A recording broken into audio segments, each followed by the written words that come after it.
Olá, tudo bom? Seja bem-vindo, seja bem-vinda. Se você está aqui é porque você tem ou curiosidade em relação à língua de sinais ou conhecimento da língua de sinais. Independente dos casos, seja bem-vindo. Vamos conversar um pouquinho. Hoje a gente vai falar sobre verbos.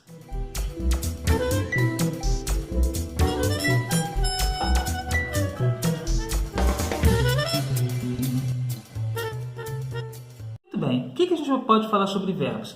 Quando a gente está aprendendo língua de sinais, é muito comum a gente ouvir pessoas falarem assim: a língua de sinais não possui conjugação verbal. A língua de sinais não possui verbo.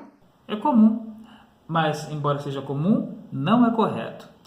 Toda língua, todo idioma, até onde os linguistas puderam pesquisar, todas elas têm verbos.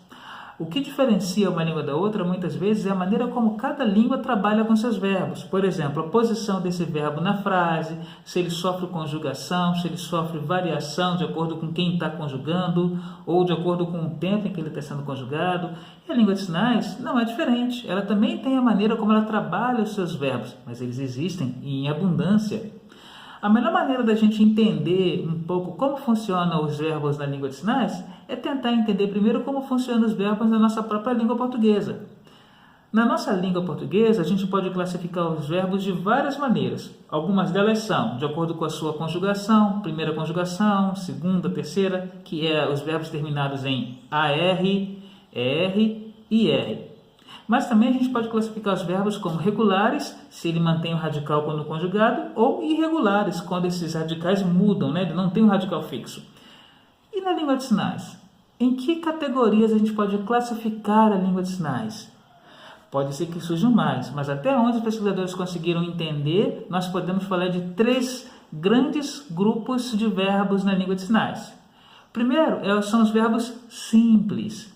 Dentro dessa categoria, o que vai? São verbos que são ancorados no corpo, que eles não sofrem variação. Vamos dar um exemplo? Aprender. Vai ser sempre aprender, nunca vai mudar. Outro sinal, ter. Sempre vai ser assim.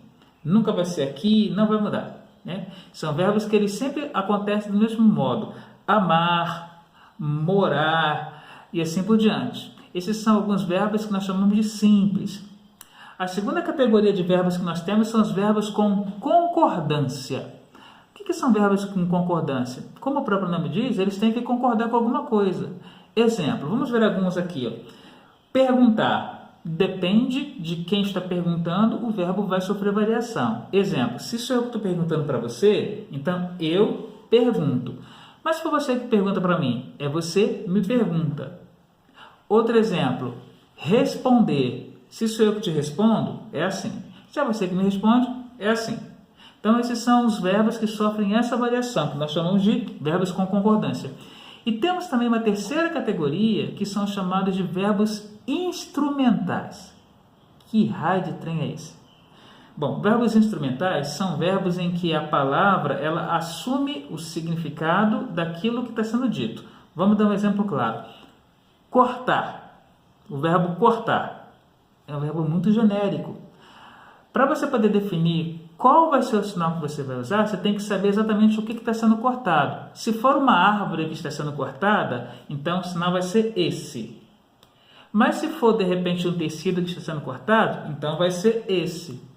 Mas se for um pedaço de pão que está sendo cortado, então é esse. É a mesma palavra, mas ela vai variar de acordo com o objeto que está sendo usado ali. Um outro exemplo, andar. Quem anda? Se for uma pessoa que está andando, ou... Mas se for um cachorro que estiver andando? E se for um carro que estiver andando? Então, essas são 3 categorias de verbos na língua de sinais. É claro que isso aqui é uma simplificação. Nós temos dentro dessas categorias aí várias nuances, mas que não cabem aqui nessa nossa conversa rápida. Então, isso aí só para a gente fazer um pequeno resumo. A língua de sinais possui verbos, esses verbos são classificados de acordo com 3 critérios aí, e quanto mais a gente se aprofundar, vai ajudar a gente a entender melhor a língua que a gente está aprendendo. Tá bom? Pessoal, espero que vocês tenham gostado e a gente se vê no próximo vídeo. Um abraço.